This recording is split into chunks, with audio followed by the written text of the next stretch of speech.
આજે આપણે દૂધી અને બટેકાનું એકદમ સરસ નવું શાક બનાવીશું. અહીંયા આપણે દૂધી ખાતા કરવા છે બાળકોને ખ્યાલ પણ નથી આવવા દેવો કે આપણે દૂધી બટેકાનું શાક બાળકોને ખવડાવીએ છીએ. તો આ રેસીપી તમારા માટે 500 ગ્રામ દૂધી લેવાની. દૂધીને છાલ ઉતારી અને આપણે 3 થી 4 સીટી બોલાવી લેવાની. એ પછી દૂધી થોડી એની રીતે ઠંડી થાય અને કુકરનું લીડ ઓપન કરી અને પછી આપણે આવી રીતે દૂધીને મેસન વડે મેશ કરી લેવાની. દૂધીના એક પણ પીસીસ ન રહે એનું ધ્યાન રાખવાનું છે. દૂધીમાં મેગ્નેશિયમ, પોટેશિયમ સાથે સાથે મિનરલ્સ, વિટામિન્સનો ખજાનો છે, એટલે દૂધી તો ખાવી જ જોઈએ. આ બાજુ આપણે 2 બટેકા લેવાના છે. બટેકાની મેં આવી રીતે પતલી પતલી સ્લાઇસ ચિપ્સ કરી અને તળી લેવાના છે. ટૂંકમાં બટેકાની ચિપ્સ તળી લઈએ આપણે કરીને 2 બટેકાની. ઓકે, તો અહીંયા આપણે દૂધી અને બટેકાની પૂર્વ તૈયારીમાં શું કરવાનું તો કે દૂધીને બાફવાની છે અને બટેકાને તળવાના છે ચિપ્સની સાઇઝ કરીને. તો હવે અહીંયા આપણે સૌથી પહેલાં દૂધી અને બટેકાની પૂર્વ તૈયારી કરી લીધી છે. હવે આપણે આ સબ્જી બનાવીશું. તો અહીંયા મેં 3 ચમચી તેલ લીધું છે. તેલ ગરમ થાય એટલે રાઈ અને જીરાથી વઘાર કરીશું.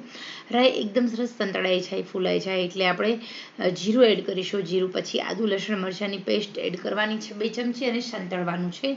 આદુ મરચાં અને લસણની પેસ્ટ સાંતળ્યા પછી 1 મિનિટ સુધી સાંતળ્યા પછી આપણે નાની નાની 2 ઓનિયન લેવાની છે અને એ ઓનિયનને એકદમ બારીક તમારે મિક્સરમાં પીસવાની અથવા તો એકદમ ચોપરમાં ઝીણી ચોપ કરવાની છે. ટૂંકમાં હવે આપણે ગ્રેવી સાંતળીશું. મિત્રો, ખરેખર આ જે દૂધી અને બટેકાનું શાક છે ને, એ તમે કોઈ પંજાબી સબ્જી ખાતા હોય ને એવું લાગશે. પનીરના શાકને એક બાજુ મૂકી દેશે આ દૂધી બટેકાનું શાક. તો અહીંયા માત્ર ને માત્ર આ ગ્રેવી કરવાની જ ખૂબી છે. તો આ જે ગ્રેવી થાય છે એ તમે જો હું જેવી રીતે સાંતળું છું એ તમે પરફેક્ટ રીતે જોશો તો તમને પણ આઈડિયા આવશે કે ખરેખર આ શાક બહુ સરસ બને છે. ઓછા તેલમાં, ઓછી મહેનતે, ટેસ્ટી પણ છે.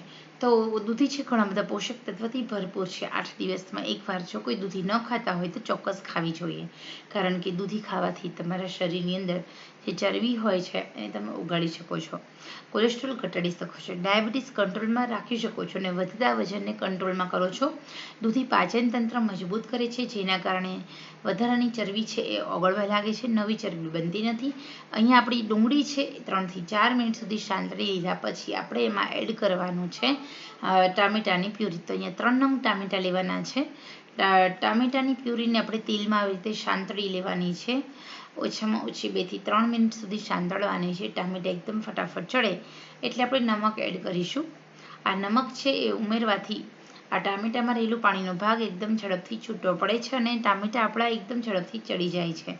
અને સાથે સાથે અહીંયા ટામેટામાંથી જે તેલ છૂટું પડી રહ્યું છે, ટામેટા એકદમ સરસ ચડી ગયા છે. તો હવે આપણે બધા મસાલા કરીશું. ટામેટા અને જે ઓનિયન હોય છે એને ફરજિયાત ચડવા દેવાના છે, તો જ તમારી જે સબ્જી છે એનો ટેસ્ટ વધારે સારો લાગે છે. કશ્મીરી લાલ મરચું, રેશમ પટ્ટો મરચું બંને એડ કર્યા પછી આપણે એડ કરીશું ગરમ મસાલો. ગરમ મસાલો તમે કોઈ પણ એડ કરી શકો છો. અહીંયા આપણે અડધી ચમચી ગરમ મસાલો એડ કર્યો છે, નમક એડ કર્યું, ધાણા જીરું એડ કર્યું, થોડું કાચું જીરું પણ એડ કરું છું, જેના કારણે પાચન તંત્ર આપણું મજબૂત થાય અને શાક વધારે ટેસ્ટી લાગે.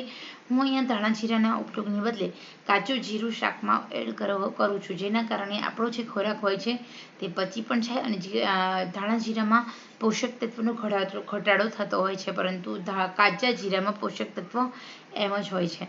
હવે અહીંયા આપણે જે મેશ કરેલી દૂધી છે, બાફીને એકદમ મેશ કરેલી દૂધી એમાં એડ કરી દીધી છે અને આપણે હલાવીશું. આપણી દૂધી છે એ હલાઈ જાય તો અહીંયા આપણે 2 થી 3 મિનિટ સુધી દૂધીને પણ આમ જ આપણે ગ્રેવીમાં સાંતળવા દઈએ અને અહીંયા તમે તળેલા પનીરના ક્યુબ પણ એડ કરી શકો છો. મેં અહીંયા જો બટેકાની ચિપ્સ એડ કરી છે, બટેકા તળેલા જે ઊભી પટ્ટીમાં સમારેલા બટેકા છે તળી અને ચિપ્સ બનાવી એડ કર્યા છે. એને બદલે તમે ચાહો તો તમે તળેલા પનીરના ક્યુબ પણ એડ કરી શકો છો. તો તમારું સરસ મજાનું ટેસ્ટી પનીરનું શાક અહીંયા રેડી થઈ જશે. અહીંયા તમારું સરસ મજાનું આલુ ચિપ્સનું શાક રેડી થઈ ગયું છે, પરંતુ ગ્રેવી છે દૂધીની. તો મિત્રો, અહીંયા તમને ખ્યાલ નહીં આવે કે તમે દૂધી ખાઈ રહ્યા છો, તો ખરેખર તમારા ઘરમાં સૌ કોઈનું દૂધી ખાતા કરવાનો આ બેસ્ટમાં બેસ્ટ ઓપ્શન છે. જેટલી દૂધી ઘરમાં લાવશો એટલી ઓછી પડશે. એને માંગી માંગી ખાશે, પ્રેમથી ખાશે, હોંશે હોંશે ખાશે, એવું લાજવાબ શાક છે આ.